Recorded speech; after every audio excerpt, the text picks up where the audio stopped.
I mean, anytime you get to play on Broadway, that's an amazing thing, and I can still, obviously, each theater and stage I've been on feels like a really special, like blessed chapter. But the Palace is sort of its own beast, and so it's really feels insane.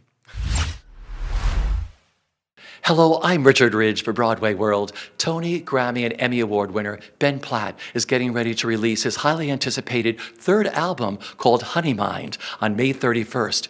He will also reopen the iconic Palace Theater with his exclusive 3-week residency from May 28th through June 15th for 18 performances only, following in the footsteps of Judy Garland, Liza Minnelli, Bette Midler, and Diana Ross. And I caught up with Ben here at the Cafe Carlisle.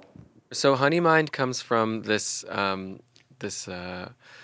that I was on, sort of a hike with my partner Noah, my fiance, and I was trying to describe to him sort of the feeling of being in love, and like I'm a very anxious person, and so he noticed that I was particularly not anxious in a really good way, and was like, "What are you thinking, feeling right now that's making you so easygoing?"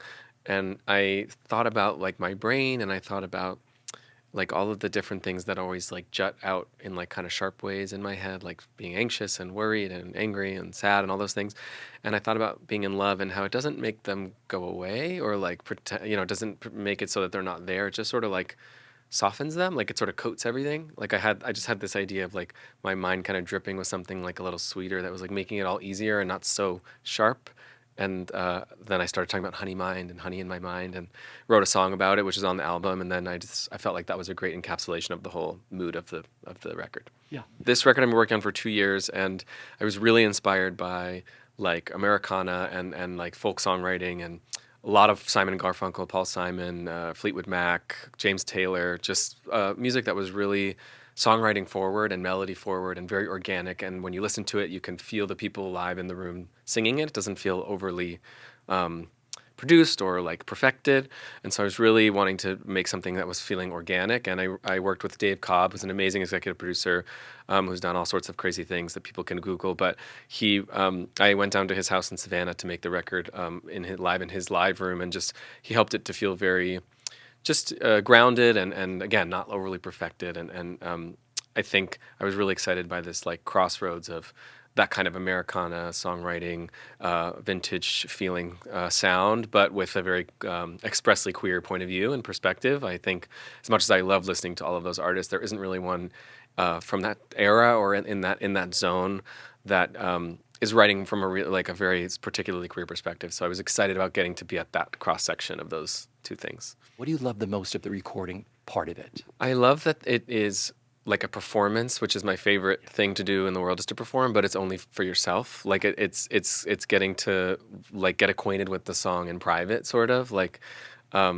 always imagine that when I'm recording a song like that, this will be the only time I ever get to sing it, and it's purely for me because luckily enough, I now get to go perform it for other people. But I always find it like a very intimate, really connective, calm experience because also you're recording in the sense that you can go back and try again and fix things, and but also that the imperfections and the little missteps and the scratch on the record, things like that become less things to be worried about and more things that give it that character and life. And so it's a very freeing experience. I love to record.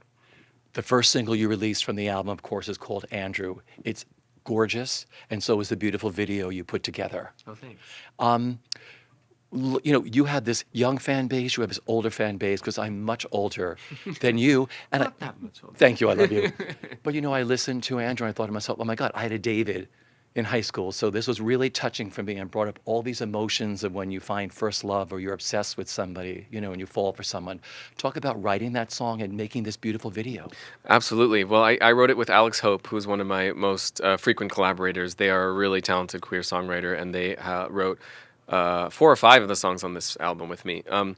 But I really was, I came in that day and really wanted to write a song about a very particular experience that we have as queer people when we're growing up, where we develop feelings for our straight friends, for straight people who, it's not about necessarily being scorned or, it's melancholic because, your friend treats you kindly and is good to you, and it's nobody's fault that the feelings are misplaced. It's just a chemical thing that can't be helped. And so I was really inspired by like the sweet melancholy of like, where do you put those feelings? Because you can't blame anyone, and nobody is misstepping. It's just part of hormones and growing up and loving someone you can't have. And so I think for queer people, it's really resonating specifically as that. And what's beautiful is that for people that don't have that queer experience, I think everyone has gazed at an Andrew or somebody that's just not for them for whatever reason and had to figure out where to put their feelings.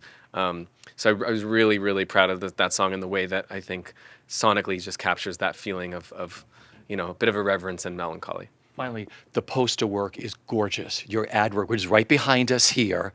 I mean, when you look at that, you're getting ready to do this incredible residency at the Palace. What are you thinking? I mean, it's a pinch me kind of thing. I think that I've been really lucky and very privileged to have a lot of moments in my life that I had on my list as a child of things that I would dream of, like Tony Awards and original musicals and singing revivals. Things that you can expect. This is not something that I ever thought was in the cards. Of course, there's Judy's all over my house and all over my coffee table books, and in my bedroom there's one photo and it's Judy. So like I've always been deeply connected and in love with her and her legacy and what she stood for, and I think the idea that I could do something that follows in those footsteps and tread similar boards is surreal. And that's why I wanted to do art that was inspired by those vintage sketched impressionistic posters, and the Interscope creatives, really brilliant creatives, helped me get right to the right image. We'll see you at the Palace, and the album drops on May 31st. All right. See you there. Thank you, my love.